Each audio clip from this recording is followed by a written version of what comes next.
Hey guys, it's Dr. Bickling from Own It Dental. As always, here's my contact information if you need to get a hold of me.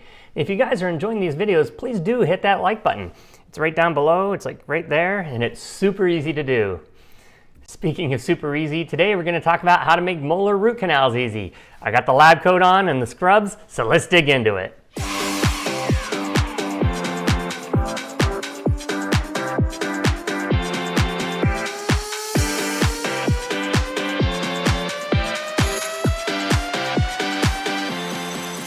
Alright, as I said, today we're going to talk about how to make molar endos super easy, both for you and your associates. A lot of my clients have associates that just refuse to do molar endos, and because they're too difficult. But today I'm going to give you the 6 steps that I teach my associates how to make their molar endos super easy. Alright, but before we do that, let's talk about what makes molar endos hard.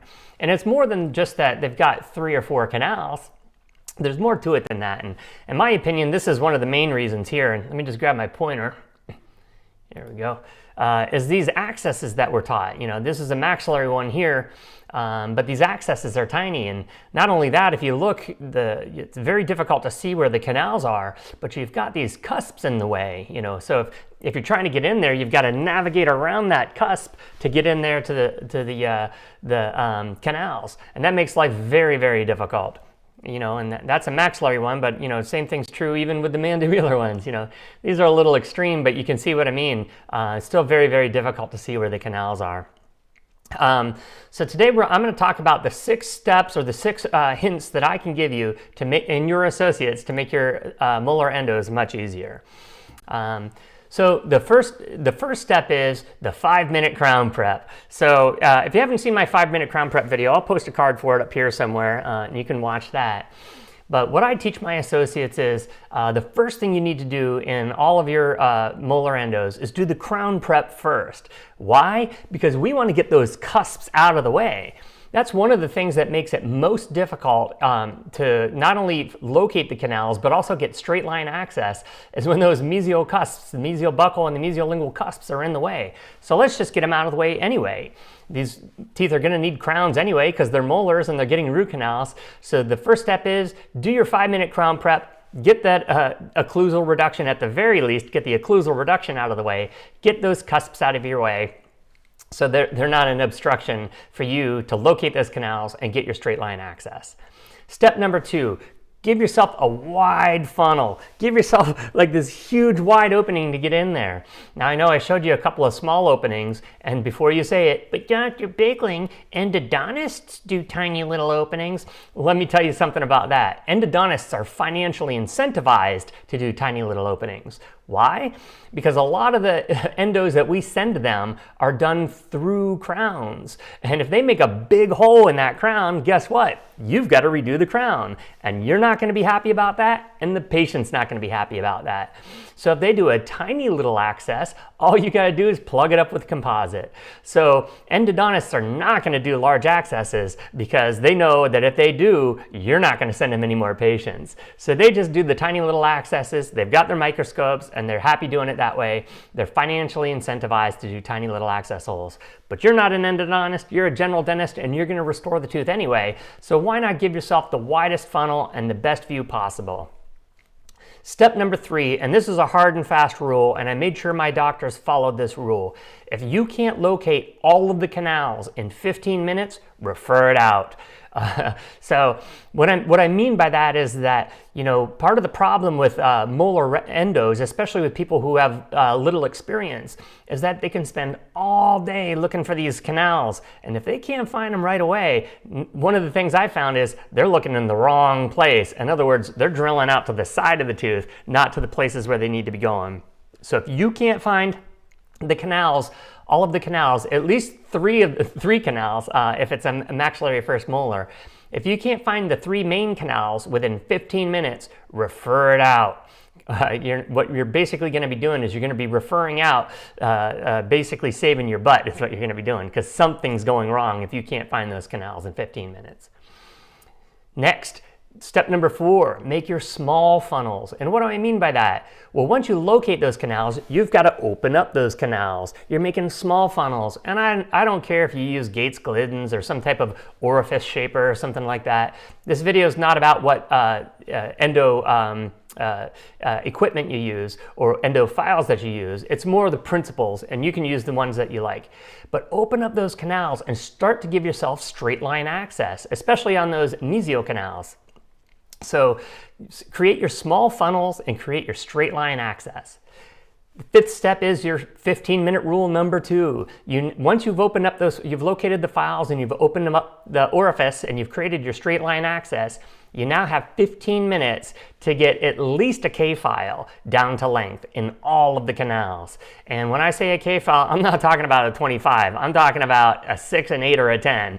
Do something small, because if you shove a 25 file down there, you're probably going to create a ledge. I can't tell you how many associates couldn't finish root canals because they said it was calcified. And that calcified means they created a ledge by shoving a 25 file down there.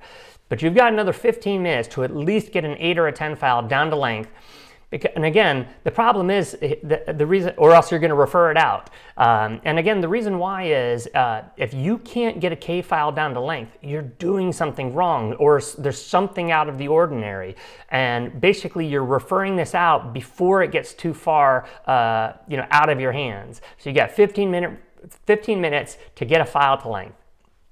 And the last tip is make all of the canals the same length.